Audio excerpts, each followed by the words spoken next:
Lenda de São José de Ribamar, de Nuno Álvares, voz Iba Mendes. Na parte meridional da ilha do Maranhão, onde o mar impetuosamente quebra as suas ondas enfurecidas e a vista se perde em longo êxtase de admiração, ergue-se uma modesta e elegante capela. É o templo dedicado pela fé do cristão ao milagroso São José.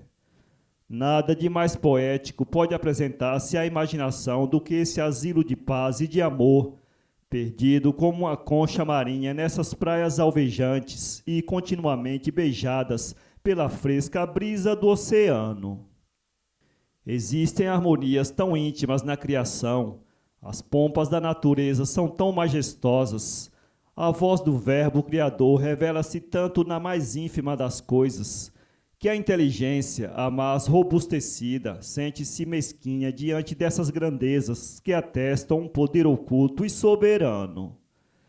Não há ceticismo nem descrença alguma que não desapareça no coração quando o homem, vendo-se longe do ruído da vida, da agitação e dos prazeres, lança os olhos em torno de si e percebe nesse isolamento absoluto a onipotência do Criador.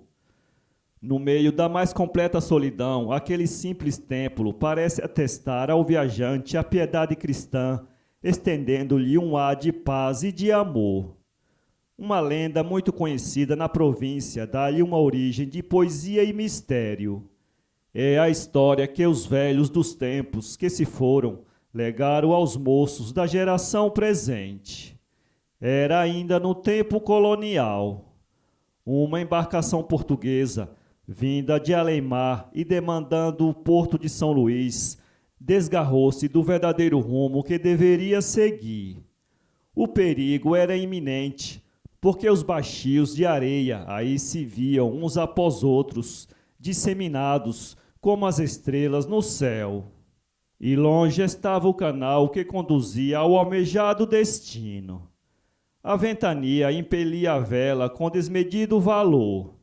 A maruja lutava em vão para suster a morte que lhe sorria desastrosa e horrível.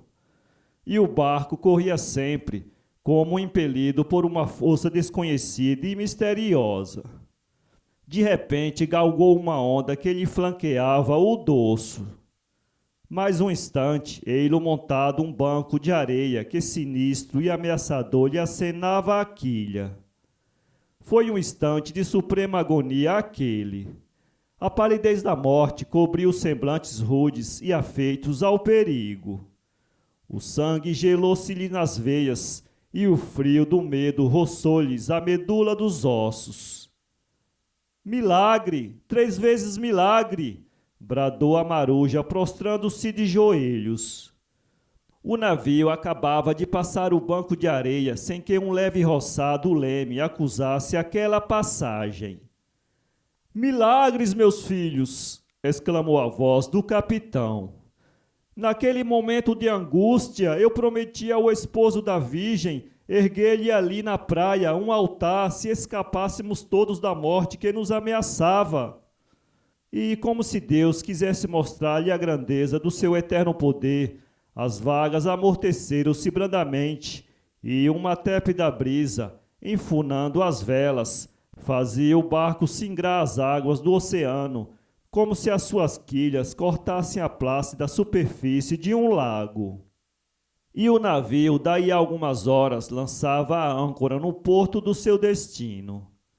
Passaram-se muitos meses e já a população, sabedora do milagre, duvidava do cumprimento da promessa, quando um belo dia chegou a prometida imagem de Lisboa.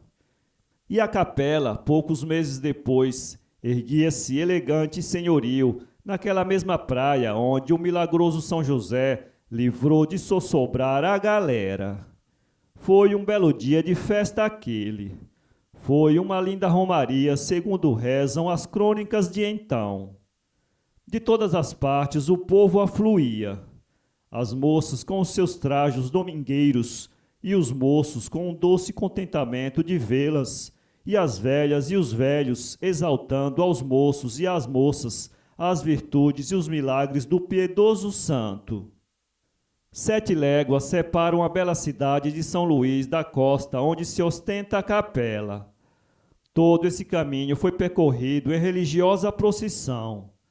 Na frente ia o santo em um rico andor, carregado pelos marinheiros da galera, que alternavam de entre si de espaço a espaço. O capitão não os perdia de vista, e assim eles se iam ufanos com as suas camisas de colarinhos azuis e os negros chapéus de oleado cobertos de fitas e de flores.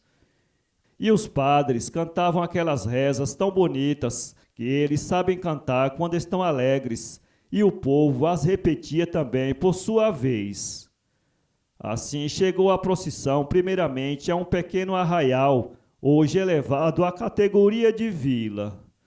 E o arraial tinha sua igrejinha também. Mas não tinha entre todos os santos do altar um tão lindo e tão guapo como era São José. O povo do arraial sentiu a inveja penetrar-lhe no coração, e desde então os maiorais determinaram roubar a imagem da capela de Ribamar. E o santo, que lhes conhecia a intenção, diz a crônica, ria-se do logro que lhes havia de pregar ao depois. Já há algumas semanas ele vivia na sua bela capelinha à borda do mar, quando os habitantes do arraial foram em procissão executar o seu plano. Em vão se opuseram alguns pescadores que para ali se tinham mudado desde o dia da festa. Nada os demoveu do seu propósito. E lá se foi o santo caminho do arraial, e nessa mesma noite colocado no altar que de antemão lhe tinham preparado. Houve um esplêndido tedeu no arraial, e já muito tarde cada um recolheu-se para casa, confiado no futuro e abençoando o poderoso São José. «Fugiu!» bradava no dia seguinte o sacristão da capela, correndo pelo adro. «Fugiu!» E o povo corria em cardumes para a igreja. Todos os olhos se fitavam no altar de São José. O santo lá não estava. «Fugiu! Fugiu!» exclamaram todas as bocas, e a consternação e o despeito se pintavam em todos os semblantes. «Vamos buscá-lo novamente!» bradou uma voz. E foi unânime a voz do povo. «Vamos!» E chegaram a Ribamar, e lá estava o santo com seu cajado na mão, e sempre sorrindo com o sorriso inefável dos santos. Ele novamente caminho para o arraial. Dessa vez os pescadores não se opuseram que fosse. Somente diziam entre si, ele há de voltar. O povo desconfiou dos pescadores, e, posto o santo no altar, os maiores determinaram que ficasse uma guarda na igreja, e foram-se os outros deitar. Era mais de meia-noite, e já os galos cantavam nos terreiros, quando os guardas viram o santo mover-se no altar. E os guardas caíram de joelhos. Um deles tentou levantar-se, mas ficou grudado no chão. Quis gritar, mas faltou-lhe a voz na garganta. E o santo, sempre arrimado ao cajado, desceu vagarosamente os degraus da capela, passou pelos guardas, e eles viram seu corpo desenhar-se à luz da lâmpada e pouco a pouco desaparecer na escuridão, abrindo-se-lhe de par em par as portas do templo. Daí a meia hora foi que eles puderam se erguer. Gritaram todos a uma voz. Cada qual se ergue sobressaltado da cama, e poucos momentos depois o adro da igreja estava cheio. Sabido o milagre, alguns mais incrédulos acendem archotes e principiam a ver o caminho.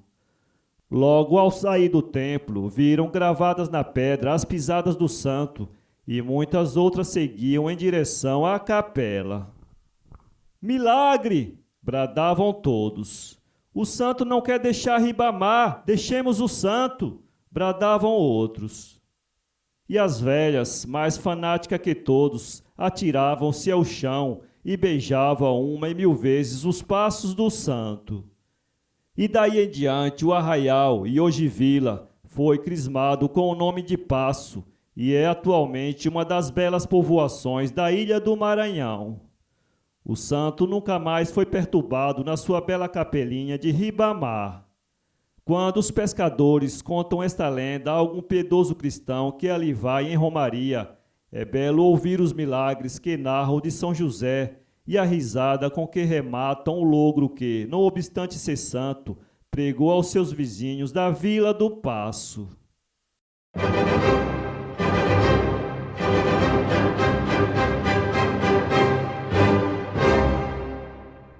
Para ler essa história, acesse www.poeteiro.com.